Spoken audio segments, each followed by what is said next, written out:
Are you sending it? It's on, yeah. Yeah, but she's on there. Me and Aaron, and I don't know what that M is. Macy.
Yo. Hey. Hey.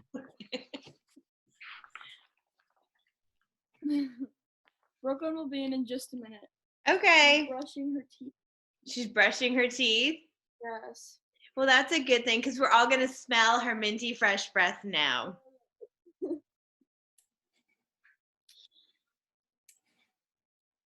Oh, I'm so tired. Yeah.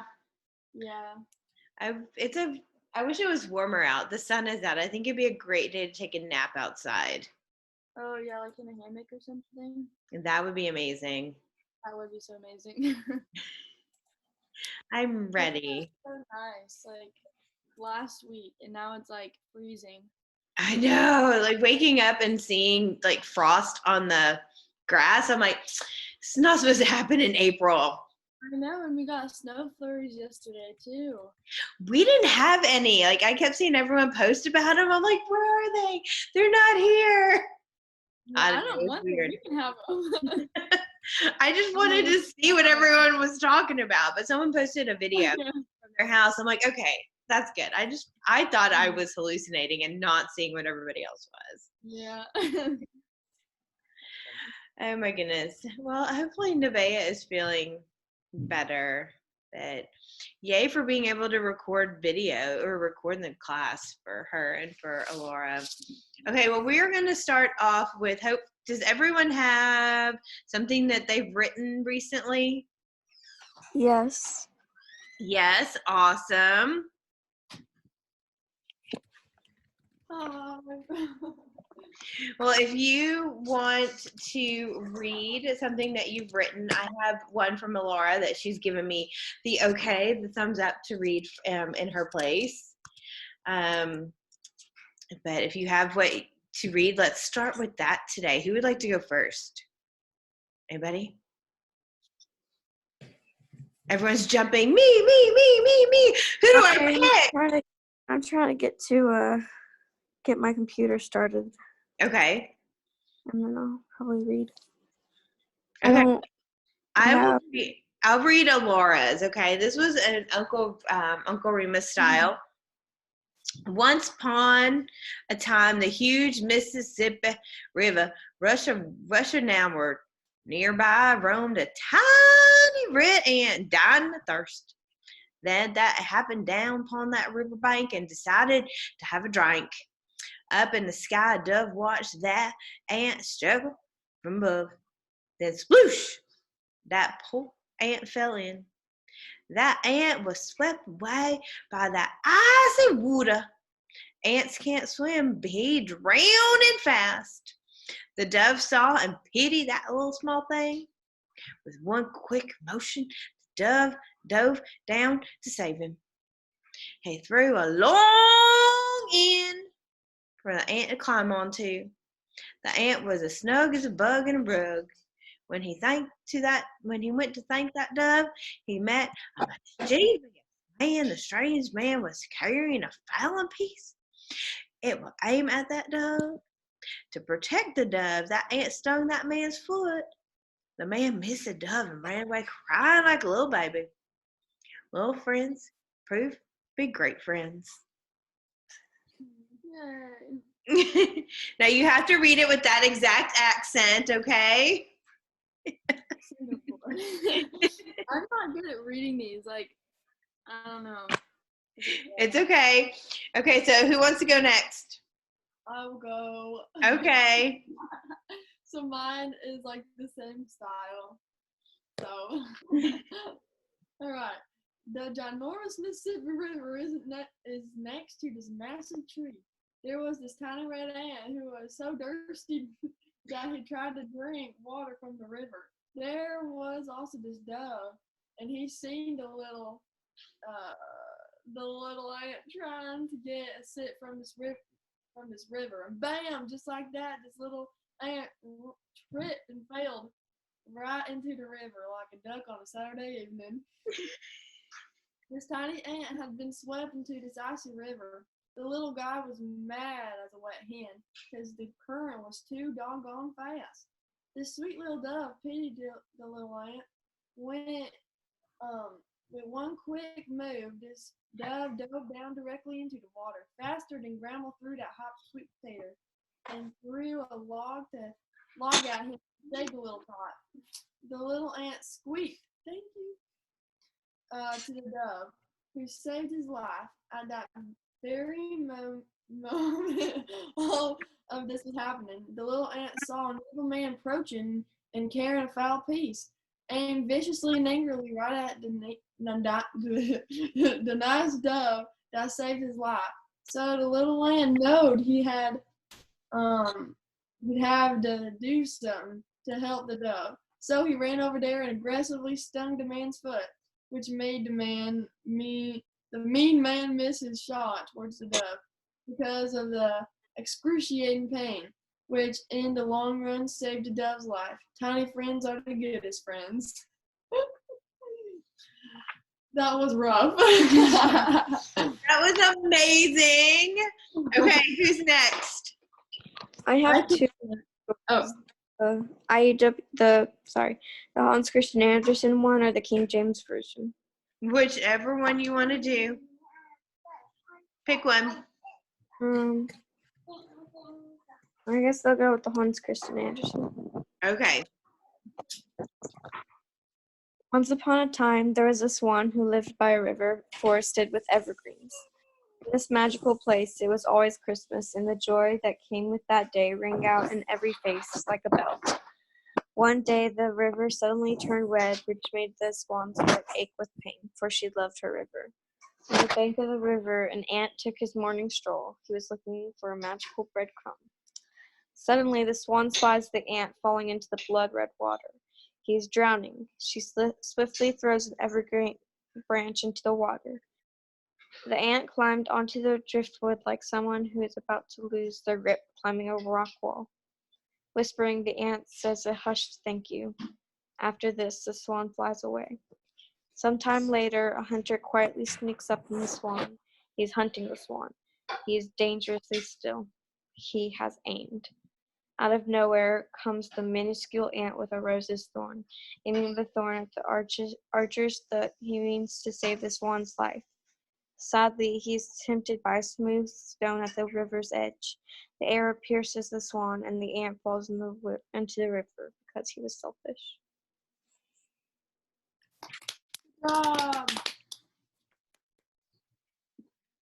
Okay, good job. Okay, who's next?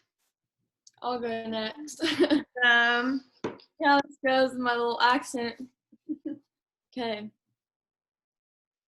At the large Mississippi River, there was a little ant who was busier than a moth in a mitten. That little pumpkin got thirsty as he pranced down yonder. There was a purty dove who was spying on them tiny ant. When all of a sudden, bam! When he frantically falls in so fast he was madder than a wet hen. He were swept super swiftly into them icy river that he almost reached Paw Paw's and Ma's fields. The pretty bird who then pitied the sweet ant knew just what to do. Then quicker than Cousin Pam's fiercely pregnant mule could eat a basket of apples, he dove and plunged just swinging a sticky stick near them little bug 'cause he felt awful bad for him. Then them ants were safely and soundly back on the ground. He ain't lacking them right and threw a duck fit. He gave big thankins to his new friend then when he was drying off. But when he saw an evil man who was carrying a fowling piece, he was aiming right at them purty bird. He ain't be thunkin' he can kill the purty bird who is his lifesaver.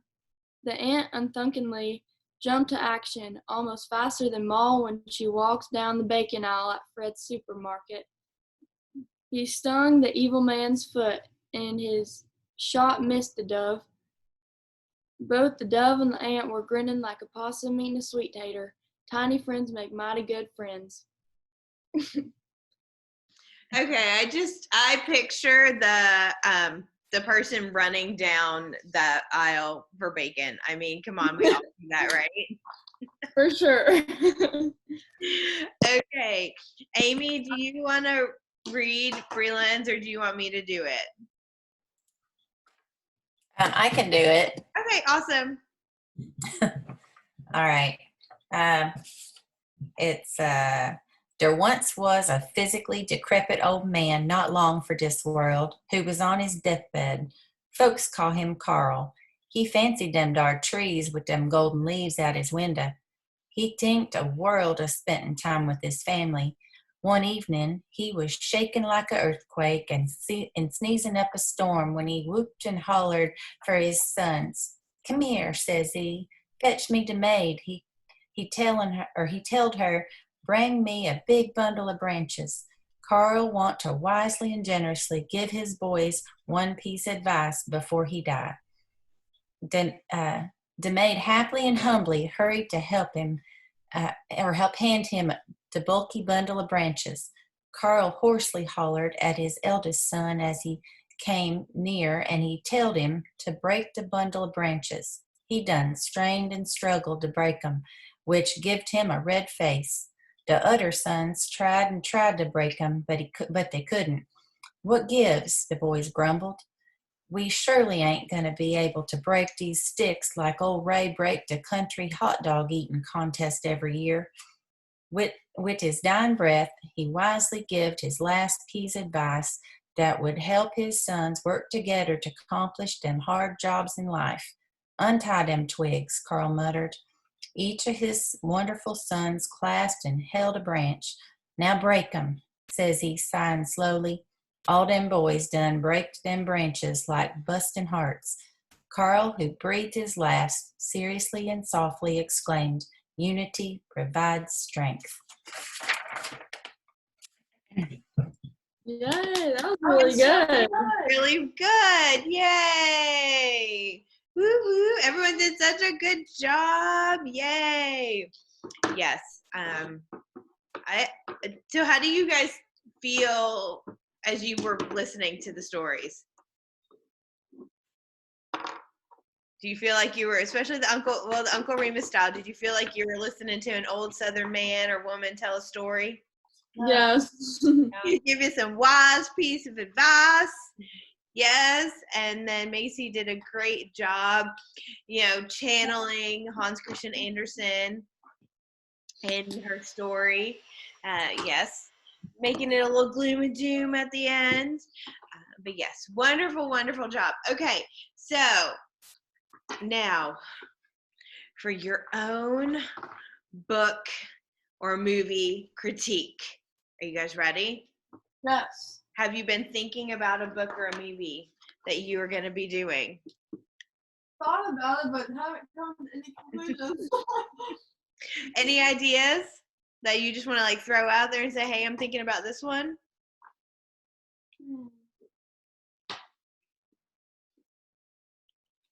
Not really. Nobody? I'm thinking about doing one of my favorite books, The Forgotten Girl. Oh, that's right. Okay, Macy. Okay, The Forgotten Girl. Okay.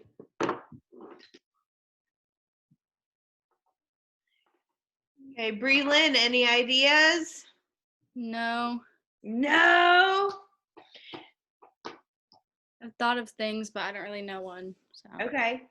Well, keep thinking because you guys are going to just be doing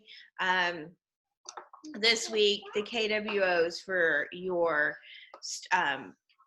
for the story sequence, so the body paragraphs, and that's going to be completely up to you of which book or movie you pick, but you're only doing the KWOs this week, okay?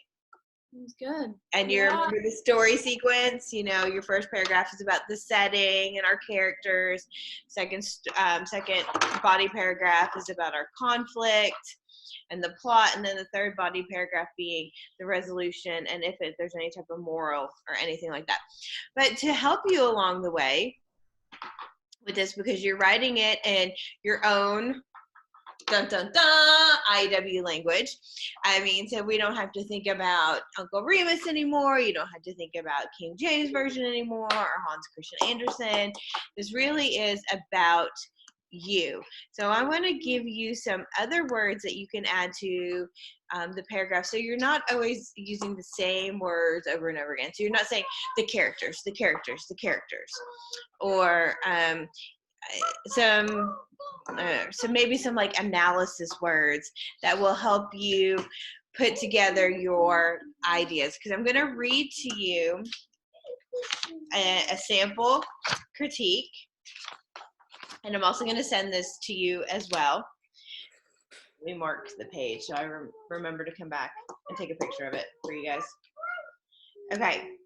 So, the title is An American Must-See Movie.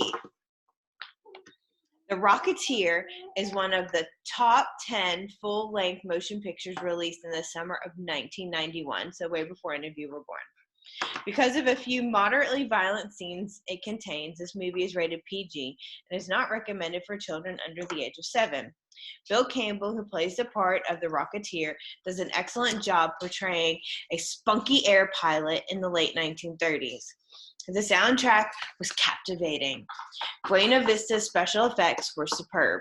So the introduction gives a little bit about the movie and then some ideas that this boy felt about the movie.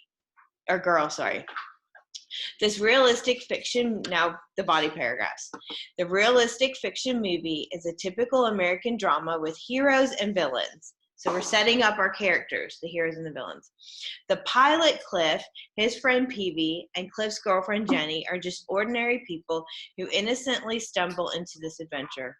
Masquerading as a Hollywood movie star, the insidious Nazi spy Neville Sinclair and the gangsters who work for him, not knowing he's a spy, chase Cliff and his rocket all over the city. Suspense is continuous. Humor is genuine.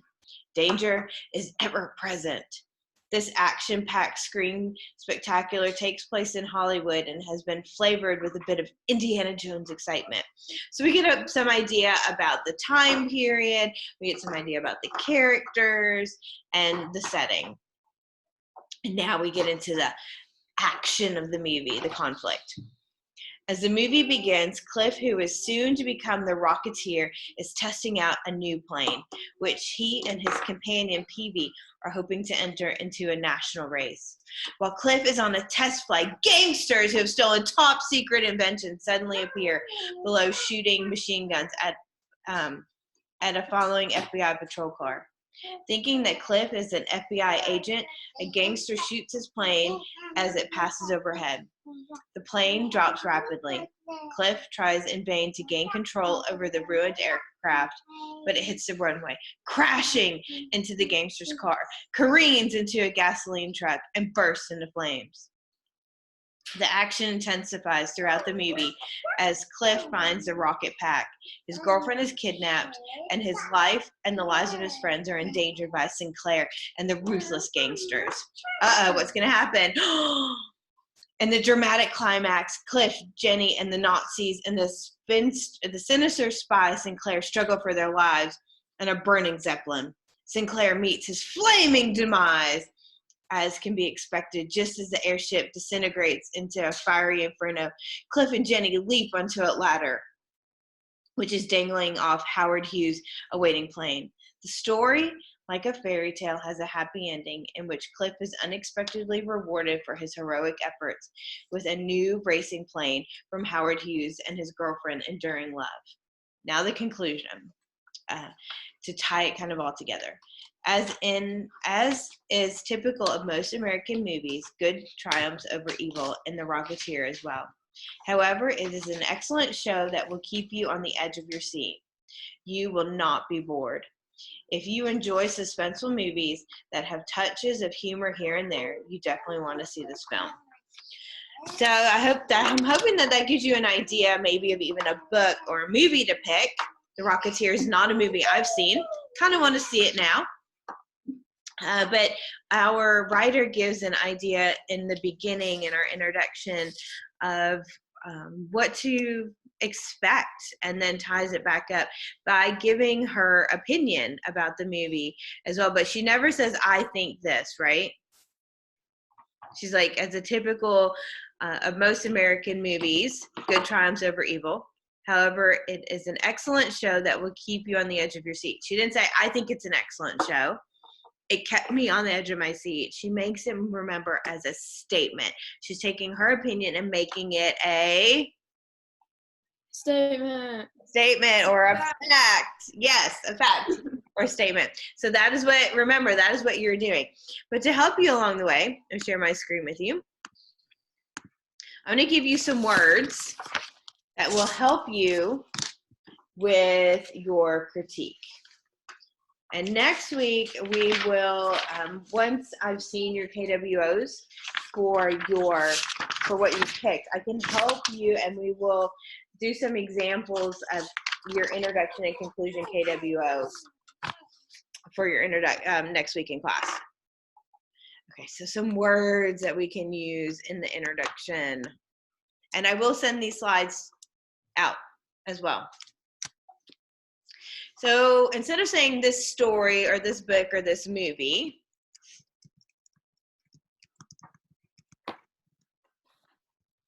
let's expand on that. You know, think about the movie Beauty and the Beast. What's like the big song from that? You guys know Beauty and the Beast? Yes. Yes. So the song that Mrs. Potts sings. Oh, Beauty and the Beast. You're jealous. But she sings like or some of the lyrics. Tale as old as time, right? So a word we can use is tale. The saga. If you want to do Star Wars, it's the saga. The saga continues. Are you interested in like a romantic movie? The romance. Instead of saying book, we can say novel. The myth. You can clarify, if you're doing science fiction. Love story. Is it an adventure? Is it a historical piece?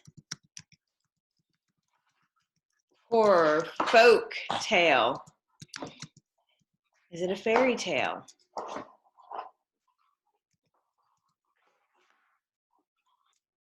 So these are words that we can use in place of saying the book or the story or the name of the book over and over and over again. You could even like say something about the moral, thinking of the whole book or the whole movie as a moral.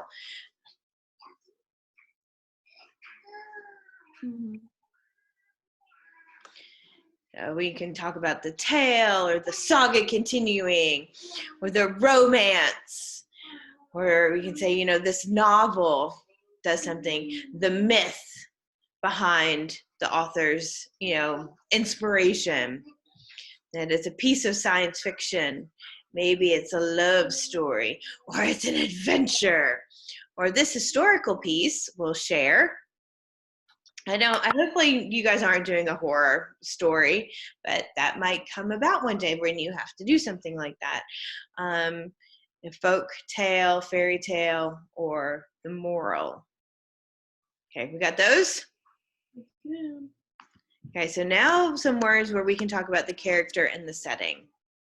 So instead of saying character, we can say things like the players or player, the actor or actors, the hero, the participants, the figures.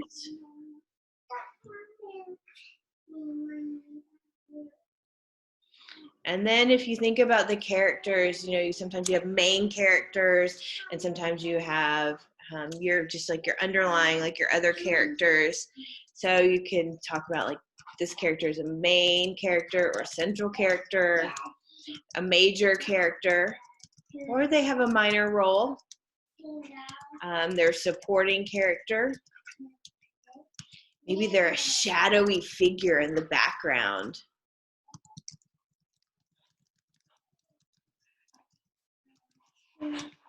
Or a secondary character. And then we can even build on that. So if we understand where their role is, like what the role of the character is in the story, then we might be able to understand the type of character that they are. Are they a tragic character? Are they the comic character, the one that's there to have that comic relief? Are they one of those bumbling characters who are just out there just overly talking all the time, like they are never quiet? They trip over their own 2 feet. Is the character impulsive or sinister? Scheming character.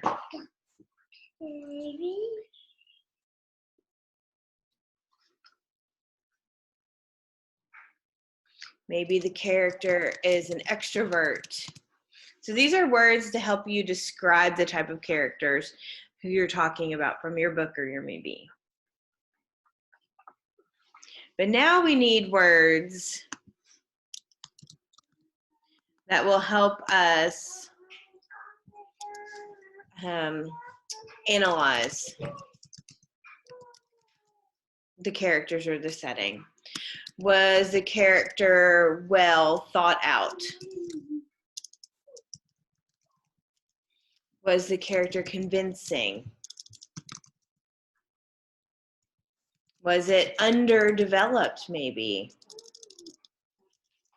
Like the people didn't do a good job developing the character. Maybe because it being underdeveloped, the character had no life. It was lifeless. Or the character came across as too perfect. Or like if you think about a fairy tale and you think about the villain, was the villain overly evil?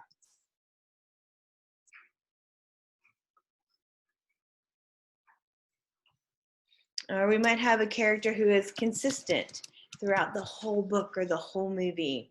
Like, I love when a book or a movie has that one consistent character, the one who you know you can rely on, either for a joke or for a word of wisdom, or just, you know, a really good consistent character.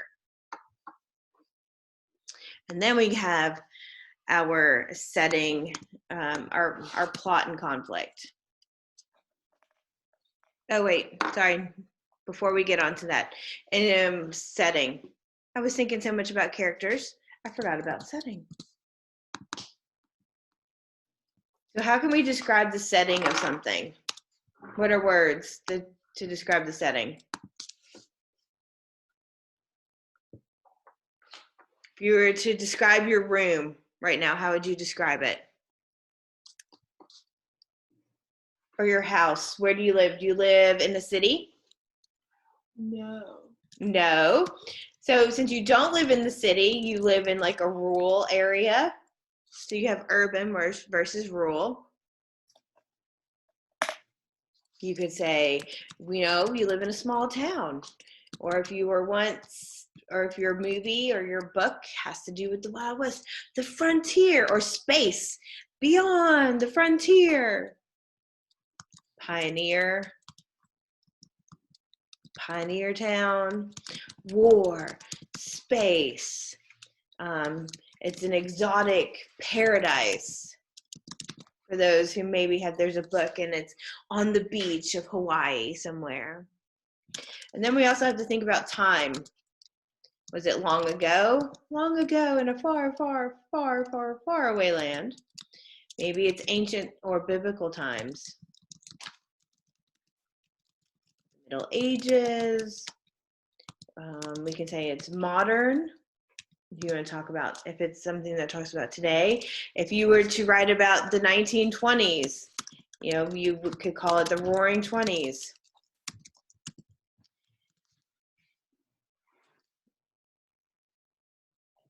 Brooklyn has read The Great Gatsby, so she could easily write about The Great Gatsby. Right. Have you read You've read Great Gatsby, Mm-hmm. Mary, so you could write about The Great Gatsby and the Roaring Twenties. So if we think about the 1950s, what's a word that comes about with the 1950s? What do you think about the 1950s? People wearing poodle skirts and listening to the jukebox. Fun dances. Yes, so it's kind of like the beginning of, you know, rock and roll.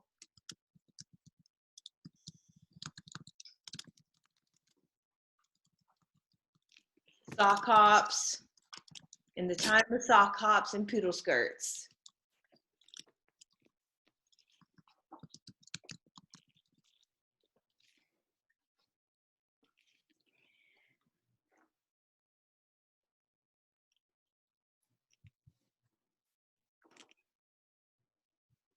And then some books, just like people, have different kind of moods. Do you ever get moody? Mm-hmm. Yes, depending. So we can think about the moods as well.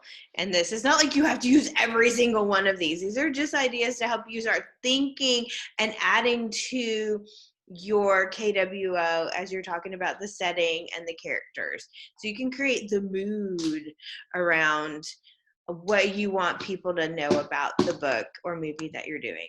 So if we're now to think about moods, and this is still body paragraph number 1. We can say things like, it's mysterious, it's tragic, it's bland, comic, violent, suspenseful.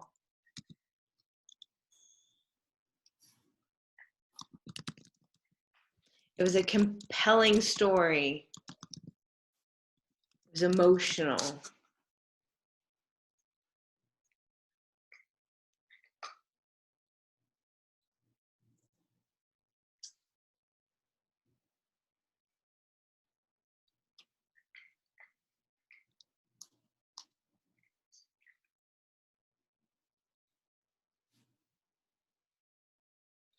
So even just to think about anything that you can describe. So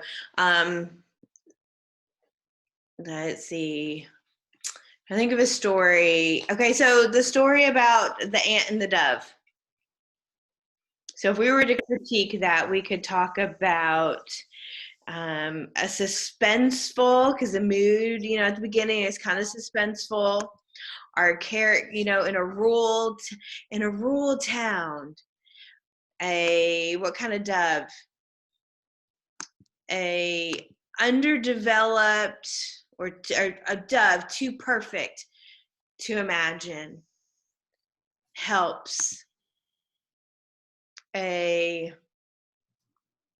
impulsive little ant. So we're getting this idea and we're telling our people, our readers, what we want them to know about these characters. You're placing the picture in their mind. You're telling them what they are, and it's your opinion that the ant might be impulsive. It's your opinion that the dove might be too perfect. It's your opinion that it's a rural setting. So you're telling them, but it's as a fact. In a rural town, when sock hops were popular, so now we're getting the 1950s in there, an overly perfect dove helps out an impulsive little ant. That's a good movie, don't you think? Yes. I think someone should write that movie about our impulsive little ants. And sock hop, Elvis Presley playing in the background or something going on.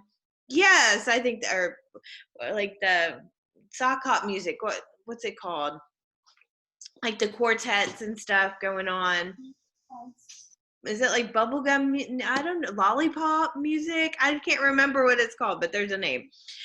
So getting that, creating that in the background. Okay, so now that we have settings and characters and mood covered, we need to think about the plot and the conflict. So the plot and the conflict we can think about from the beginning of our story all the way up to, right before the resolution happens. So we can say something like a character promoted a certain type of idea or initiated. And then the story continued, or it expanded. All the characters were looking for some type of resolve. The tragic, or the tragedy heightened. Or just as you think that the story would heighten, it actually lessened, which was disappointing. Characters were left exacerbated. And then you can talk about, were the characters, especially if it's a movie, it's easier to do the over or underplayed.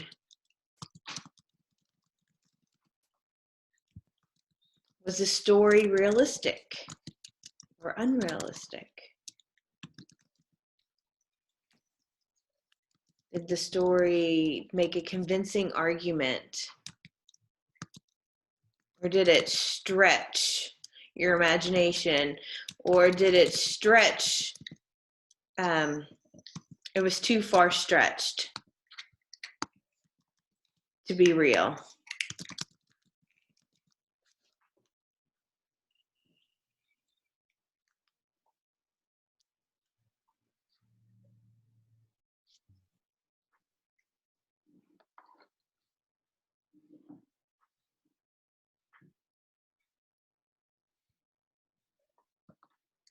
Have you ever watched a movie and you're like, oh, this way could not have happened? Yes.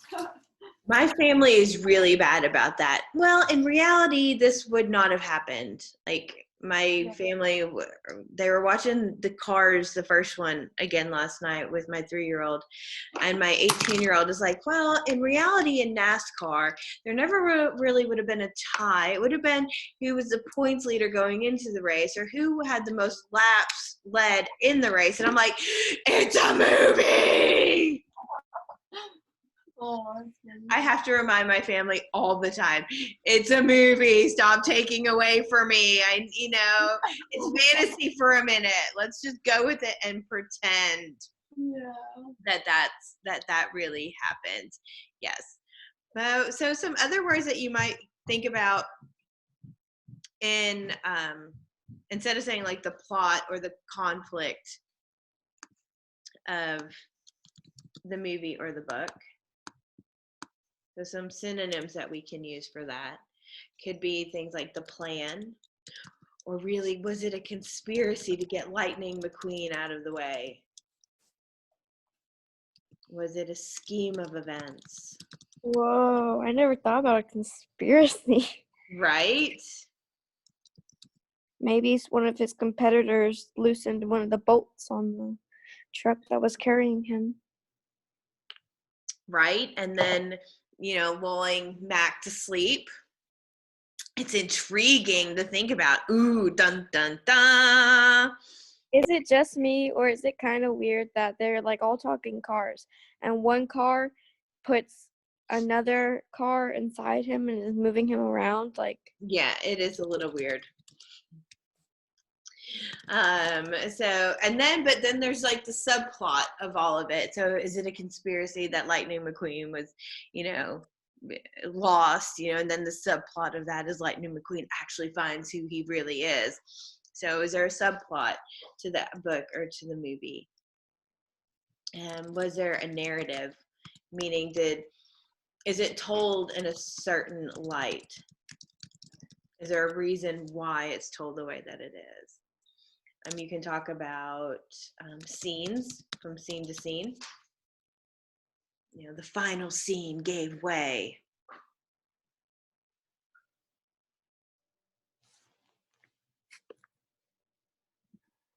A lot of the words that they've given to me to share with you really make it easier for a movie, but they can very easily be transitioned into talking about a book, especially if you're the type of reader that when you read or when you're listening to an audiobook that you're picturing what is happening. That makes it easy to turn this into these words, the narrative or the scene where something happened, like in The Great Gatsby at the end, the scene where Jay Gatsby is floating in the pool and Wilson shows up with a gun and shoots Gatsby, leaving him there in a pool of his own blood type of thing. So that idea. Okay. So we have our plot, we've talked about our settings and our characters, and we've given a little bit of introduction of other words we could say besides book and story or movie, like that. So now we have to move into the third body paragraph, which is the climax and resolution.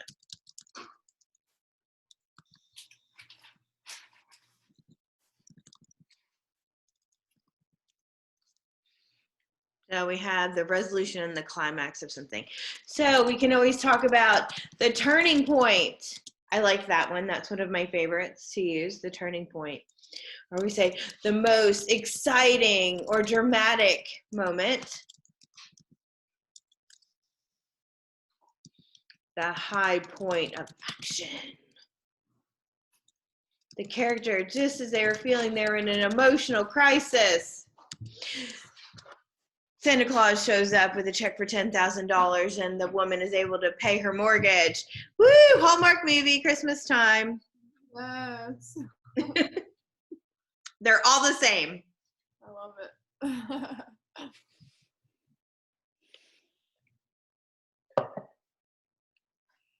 it. And then the attorney shows up. The woman realizes that she is actually the long lost daughter of like some millionaire. And she gets the cookie shop she always wanted to buy. Yeah. Just saying. Every Hallmark movie exactly the same. But we need that message, like we need that message of hope. Yeah. And I love that it always happens. Just at that emotional crisis. Just at Yeah. that moment, something amazing happens. Or like as soon as they kiss, it starts snowing or something. Oh yes, and then the clock like chimes in the background and mute. Yes, it's amazing. I love it. Me too. Magical. The magical moments. Ooh, that's a good one. We can say the magical moments. And then we can always talk about, does this, the idea of the moral of the story, is there a message? So we think about Christmas movies, the message of hope. Was there a specific topic that the book wanted to cover, or a lesson we needed to learn, a matter of importance?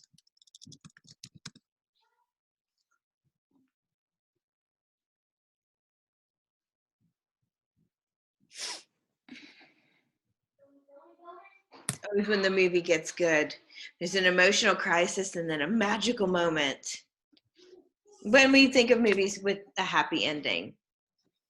So if we were to think of movies that don't, or book that doesn't have a happy ending, it's like this emotional crisis and then this huge like letdown. Like Infinity War. Infinity War, yes, at the end, when you think that they might win, and then all of a sudden you start seeing everyone like disappear. So it's the letdown. It's the emotional. It is almost an emotional letdown in a way. Our hopes and dreams have been devastated, like devastation. So good words that we can all incorporate into our critique. Can you believe that this is the last thing that you have to write? One paper left. I know, it's amazing. So as you're working on your KWOs this week, because that's all that I really want you to do, because I really want to see your KWOs before you write your paragraphs. But put on in your KWO like a star or a mark where you feel like you can best use one of the words that we've talked about today, because that will help you when you write the following week what you need to do. And like I said, next week we're going to be doing we're going to help each other do the introduction and conclusion KWOs. Wow. As we talk about the critiques, because you'll get to share a little bit about your book or your movie, and then because you're sharing your thoughts and ideas, sometimes when we bounce those ideas off of other people, it sparks some more creativity, which is what I love. And I want you guys to help each other. You're taking what you've learned now and you're putting it together and you're helping somebody else. The best way to show what you've learned is to implement it. So that's what we're going to be doing next week. But we have one other thing that we need to do besides all these amazing words. It's called a triple extension. So if a triple extension is really what does triple mean? 3. 3. So a tricycle has how many wheels? 3. 3. Woo! We're on a roll. So there's 3 ways that we can use what is called a triple extension, or we can just call it a triple. And when we mark it in a paper, we simply mark it with a trip, like in brackets. Ooh, wrong bracket there. Before we use it, or you can write it in the margin. But since right now we're not really printing anything, if you just put it right before you use it. Okay. So ways that we can use we can have a triple is we can use the same word 3 times in a row. We can use a phrase or a clause, similar phrase or clause 3 times in a row. We can have 3 ing words or ed words. So those are typically verbs, right? And then we have 3 ly words. We can have 3 adjectives, and then plus the noun. We can describe a noun using 3 adjectives. Or we can have just 3 verbs in a row. So we're going to take a look at Tiki Tom because he's everybody's favorite, right? You guys love Tiki Tom? No? No one likes Tiki Tom? Oh, Tiki Tom is heartbroken. I've been speaking with the mic off. I was like, oh my gosh, it's Tiki Tom with the coconut. Yes, okay. So Tiki Tom, we're going to learn a little bit more about Tiki Tom's life. Because it's time for Tiki Tom. Okay, so the first sentence Tiki Tom has written as he speaks about himself in 3rd person. Tiki Tom had lost his way, lost his hop, or that's supposed to be hope, sorry. Lost his hope, and ultimately lost his mind. So what do we see that's similar here? It's why he's writing in 3rd person, because he lost his mind. He did. He lost his mind. So what word do we see that's similar here? What is his triple? The verb lost. The verb lost, exactly. So it's not, when you use the same word over again, or you use it 3 times in a row, you're not just saying lost, lost, lost without anything else there. He's telling us 3 things that he lost. So that's an example of using a word 3 times. Then we have Tiki Tom had renewed hope because he received Aurora's letter while he imagined Stephen's nachos and when the parrot had returned. What's he using there? I have no idea what that said. Tiki Tom is amazing, remember? We love him dearly. He's not always the best writer. Who the heck is Steven? He's Stephen's nachos. It's not even, it must be, do you guys like Mexican food? I love Mexican food. I'm actually having Mexican food for lunch because I have leftovers. Awesome. Mexican food is amazing. Okay, so maybe he's imagining his favorite nacho place. It's a nacho hut, and it's called Stephen's Nachos. Okay, so we have 3 clauses that we're doing here. Because is a clausal opener, right? While and when. So we have 3 clauses used in a row. Because he received Aurora's letter, while he imagined Stephen's nachos, and when the parrot had returned. So 3 things bring him hope after he lost his way and ultimately his mind.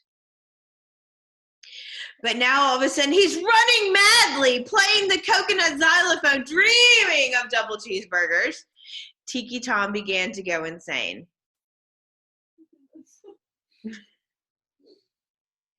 Because this happens to all of us. We're going to run around mad. Then we're going to play the coconut xylophones. And we're going to dream about cheeseburgers. Not any kind of cheeseburgers, double cheeseburgers. Oh, it's ing 3 times. It's ing 3 times. So, Tiki Tom maybe is actually not a twin. Maybe he's not a single person. Maybe he has 2 other personalities. So he's a triplet. Okay, next one. Constantly and joyfully, and I don't think I typed the right word there. It's supposed to be catastrophically.